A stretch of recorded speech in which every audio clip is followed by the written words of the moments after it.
Philippine Coast Guard at ang pamahalaan hindi susunod at sa halip ay kanila pang kukontrahin itong sinabi ni Senador Robin Padilla. Ay, senador kasi. Ha? Sabi ni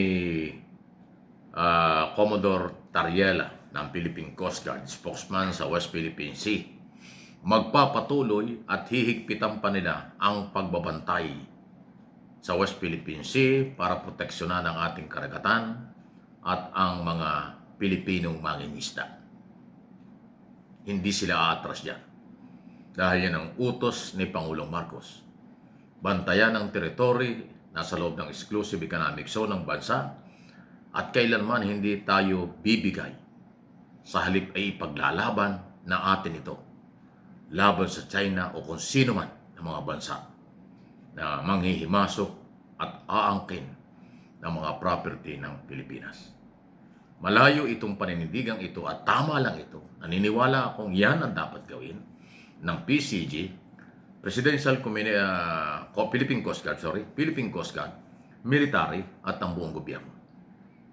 Kumpara doon sa sinasabi ni Robin Padilla na itigil na daw at wala tayong mapapala sa pakikipaglaban sa China. Grabe. Hindi tayo lumalaban sa China. Ang China ang nanghaharas sa atin. Ang China ang nangaagaw ng ating teritoryo. Mr. Robin Padilla, gumising ka. Saan ka ba galing? Alam mo, madalas yung mga statement mo ay parang hindi ka senador. Parang natulog ka dahil puyat ka, natulog ka, naalimpungatan ka. Maraming sablay. Sa totoo lang, senador, sa observation ko sa iyo, for the past, ilang taon ka na ba yung senador? 3 taon na. Like it. Bihirang-bihira ang matinong statement mo. Maraming sablay. Dapat iniisip mo, senador, na ikaw ay senador ng Republika ng Pilipinas. Pang-national, pang-international. Dapat malawak ang alam. Malawak ang mga statement at argumento. Pero itong issue sa West Philippine Sea, nasabihin mo ay tigilan natin paglaban sa China, wala tayong mapapala dyan. Ano ka? Sino may sabi sa iyo walang mapapala? Yung paninindigan ng gobyerno sa West Philippine Sea, yun ang napapala ng Pilipinas. Pilipino ka, dapat kasali ka dyan. Dapat sumama ka dyan sa labang yan. Maliban lang kung pro-China kayo. Bakit? Si Robin Padilla kasi parang hindi senador ng bayan. Talagang senador lang ng mga Duterte. Di ba sinabi naman niya? Kahit sunugin siya, mag-amoy Duterte siya. Sayang ang boto ninyo. Ewan ko naman kung mga Pilipino. Sa totoo lang, ewan ko ba't, ano nakuha niyo kay Padilla? Ba't niyo iboboto yan? Ay artista, kaya binoto. Mga Pilipino, pasintabi na, hindi rin marunong eh. Pag nakakita ng artista, iboboto ka agad kahit walang alam. O ano nangyari ngayon? Naging 3 taon kung ano mga pinagsasasabi na malayo sa hulog. Salitang kanto, salitang lasing, salitang hindi nagbabasa ng kasaysayan at hindi rin binabasa kung ano mga batas ng Pilipinas. Ganon ang aking interpretation. Opinion ko ito, Mr. Padilla. Maling-mali ang sinasabi mo. Ang statement mong yan ay pabor sa China. Dahil sasabihin mong itigil na natin ang laban, wala tayong mapapala. Ay atin yan eh. Kala ko ba makatao, makabayan ka at makapilipino ka? Ba't naman ganyan ang statement mo, senador? Hindi pang Pilipino ang statement mo. Grabe naman. Anyway, ano ang iyong masasabi dyan, mga kababayan ko? Samantala, senador at congressman, hindi daw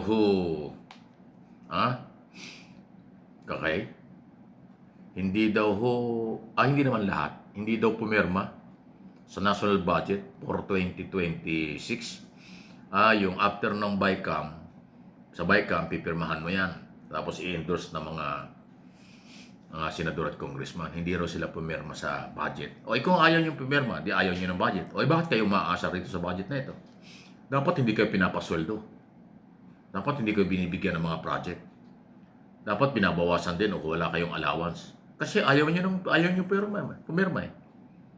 Anong ibig sabihin ng hindi pagpirma? Ayaw nyong irespeto yung proposed budget. wala kayong pakaalam sa budget for 2026. Bakit hindi pumirma yung ibang senador at ibang congressman? Pagkatapos umaasa kayo yung allowance, sweldo nyo, expenses ng inyong mga opisina galing sa budget na yan. Ay di ba panloloko? Di ba? Total, pinanindigan ninyo sa harap ng publiko, hindi kayo pumirma, wala kayong respeto sa ginagawang budget at ginagawing batas. Ayun yung yan yung batas at budget natin sa ngayong taong ito, 2026. Buong taon. Kaya kung pwede nga lang, yung lahat ng senador at congressman, although iilan silang hindi pumirma, huwag pasweldohin. Huwag bigyan ng pera. Kahit pa yung mga yan government official. Kasi walang respeto sa budget eh. Ano bang inyong interpretation dun sa taong mambabatas? Alam nilang napakahalaga ng batas ng budget. Tapos hindi mo susuportahan, hindi mo pipirmahan. Pagkatapos yung kanilang sweldo at allowance at kanilang mga gastusin ay dyan kukunin. Ano yun? Kung meron lang batas na yung hindi pipirma sa proposed budget, huwag bigyan ng sweldo at allowance, palagay ko mas maganda yun. For publicity lang yun eh. Wala namang epekto yan eh. Alam ba ninyo, for your information sa lahat ng mga Pilipino sa buong mundo, pumirma o hindi ang mga senador at congressman. Pero pag napirmahan ng Pangulo ang proposed budget, proposed general appropriation, or budget tungkol sa batas tungkol sa budget, ganap na batas yan. Hindi naman kakulangan yun eh.